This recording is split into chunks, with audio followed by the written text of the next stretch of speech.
Hi అండి. గుండె నిండా గుడిగంటలు టుడే ఎపిసోడ్ ఏం జరిగిందో చూద్దామా? సార్ చెప్పండి సార్ అంటూ మనోజ్ వాళ్ళ మేనేజర్తో మాట్లాడుతూ ఉంటాడు.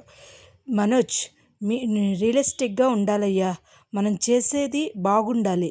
మనం ఎప్పుడు కూడా యాక్ట్ చేసాము అంటే రియలిస్టిక్గా ఉండాలి. మీ మదరు, మీ father, especially Balu wife Meena, వీళ్ళందరూ కూడా ఎల్డర్ బ్రదర్ అందరూ కూడా చెయ్యాలి. ఒక్కొక్కరికి 50,000 అంటే ఈచ్ వన్ 25,000 ఇస్తానన్నమాట. సరే సార్, నేను చెప్తాను సార్, ఎలాగైనా ఒప్పించేస్తాను సార్ అని చెప్పేసి అంటాడు. ఈ లోపల రోహిణి అంటుంది, సరే అయితే ఇలాగైతే వెళ్దాము అని అంటుంది.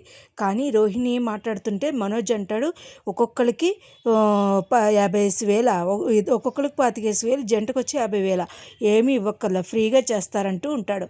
ఈ లోపల ఇంటికి వెళ్ళి అందరితో మాట్లాడతాడు. అందరూ యాక్టింగ్ చేయాలి అంటే, మాకేం వచ్చు యాక్టింగు, అవునులే నీకేం వచ్చులే అంటూ అత్తగారు ఎత్తుకుంటుంది.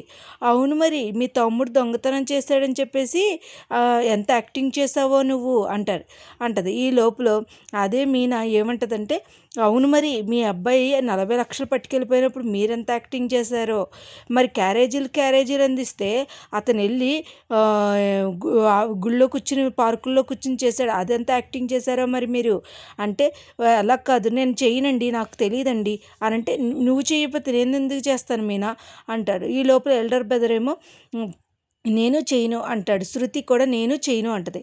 ఇలా కాదని సర్లేండి చేద్దాం అంటుంది. ఈ లోపల అలా కాదురా అది కాదురా అంటుంటే, సర్లేండి చేద్దాం అనేసరికి అందరూ వెళ్తారు. ఈ లోపల మనోజ్ గడు వచ్చి వాళ్ళ అమ్మకి ప్రభావతికి 10,000 ఇస్తాడు. ఏంట్రా ఎప్పుడు చూసినా ఏదో ఒకటి పెడతావు, నాకేమైనా అప్పులు పెడుతున్నావా ఏంటి అంటుంది.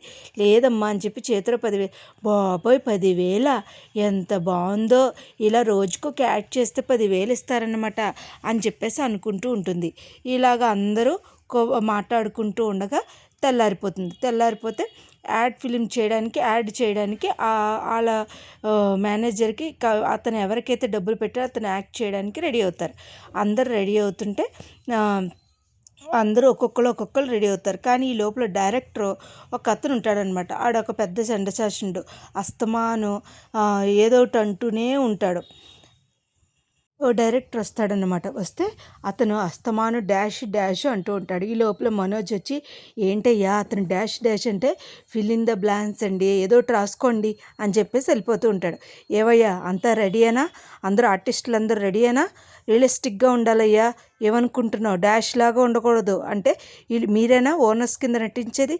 అవును sir, A class, B class, C class అని ఉంటుంది. అంటే ఫస్ట్ క్లాస్ వాళ్ళు కారులో వస్తారు, సెకండ్ క్లాస్ వాళ్ళు బైక్ మీద వస్తారు, థర్డ్ క్లాస్ వాళ్ళు ఆటో మీద వస్తారు.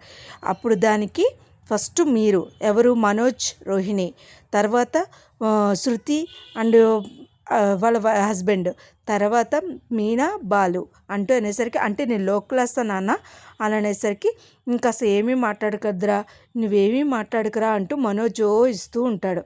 ఇంకా సరే కదా అని ఒప్పుకుంటారు. ఈ లోపల సరే అయితే నేను రెడీ కదా, మీరు రెడీయే కదా అని చెప్పేసి డైరెక్ట్ అంటాడు.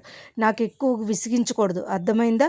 మీరు ఏం చేయాలి అంటే, వాళ్ళు వస్తూ ఉంటే కార్ మీద వచ్చి ఇలా వస్తూ ఉంటే, నమస్తే సార్, మీరు ఏ ఫర్నిచర్ తీసుకోవాలనుకుంటున్నారు, చాలా బాగుంటాయి అంటూ ఉండాలి, అర్థమైందా అని అనేసరికి వీళ్ళిద్దరూ కూడా ప్రభావతిని సత్యం కూడా నిలబడి అడుగుతారు. నమస్తే సార్, నమస్తే, ఇఫ్ యూ డోంట్ మైండ్ ఇక్కడ చాలా ఉంటాయండి, అలాగే ఇలాగని చెప్తూ ఉంటారు. కానీ బాగానే చెప్తారు. అలాగే శృతికి కూడా బాగానే చెప్తారు. వెల్కమ్ సార్ అంటూ చెప్తారు. ఈ లోపల డాష్ కట్ అసలు అలా చేయకూడదు, ఇలా చేయాలి అంటూ ఉంటాడు. ఇలా చేయాలి అలా చేయాలంటూ వాళ్ళని ఇసిగిస్తూ ఉంటాడు. ఆఖరికి శృతి వాళ్ళకి నమస్కారం పెడుతుంది ప్రభావతి, మనోజ్ వాళ్ళకి పెడుతుంది. కానీ మీనా, బాలుకి పెట్టదు. ఈ పూలు అమ్ముకునేదానికి నేను నమస్కారం పెట్టాలా? కట్, మీరు నమస్కారం ఎందుకు పెట్టట్లేదు, నవ్వుతూ పలకరించాలి, అర్థమైందా అంటూ డైరెక్టర్ అనేసరికి, నమస్కారం అండి, మీకేం కావాలండి అంటూ వెటకారంగా మాట్లాడుతుంది. ఈ పూలు అమ్ముకునేదానికి కూడా నేను లోకు అయిపోయానా అని అనుకునేసరికి అందరితో కలిసి సక్సెస్ఫుల్గా చేసేసరికి డైరెక్టర్ అందరూ హ్యాపీగా ఫీల్ అవుతారు. ఈ లోపల తిడుతూ ఉంటాడు డైరెక్టర్ సత్యాన్ని. ఏంటయ్యా తిడుతున్నావేంటి, నువ్వేమన్నా పడతామని రెడీగా ఉంటున్నావా ఏంటి అంటూ మన బాలు అంటూ ఉంటాడు.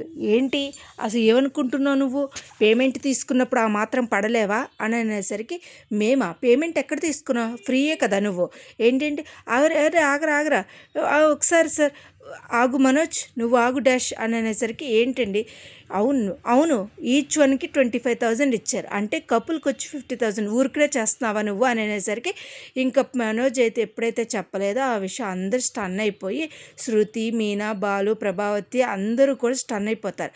కానీ రేపటి ఎపిసోడ్లో ఏం జరుగుద్ది, అందరు డబ్బులు నొక్కేసిన మనోజ్ పరిస్థితి ఏమవుతుంది ఏంటి అనేది మనం కమింగ్ ఎపిసోడ్లో చూడాలండి. ఇవాళ ఎపిసోడ్ అయితే ఇదేనండి. ఇవాళ ఎపిసోడ్ అంతా కూడా ఎంతసేపు ఆ ఫర్నిచర్ షాప్ని ఎలాగ వాళ్ళు లీడ్ చేసుకోవాలి, ప్రమోషన్స్ ఎలా చేయాలి అన్నది చేస్తున్నారు, అంతేనండి. ఇవాళ ఎపిసోడ్ అయితే అదే. నా వీడియోస్ కనుక మీకు నచ్చినట్లయితే లైక్ చేసి, షేర్ చేసి, సబ్స్క్రైబ్ చేయండి. కానీ రోహిణి విషయం ఎప్పటికైనా బయటకు వస్తుందేమో అని చూడాలి. Thank you so much. Thank you.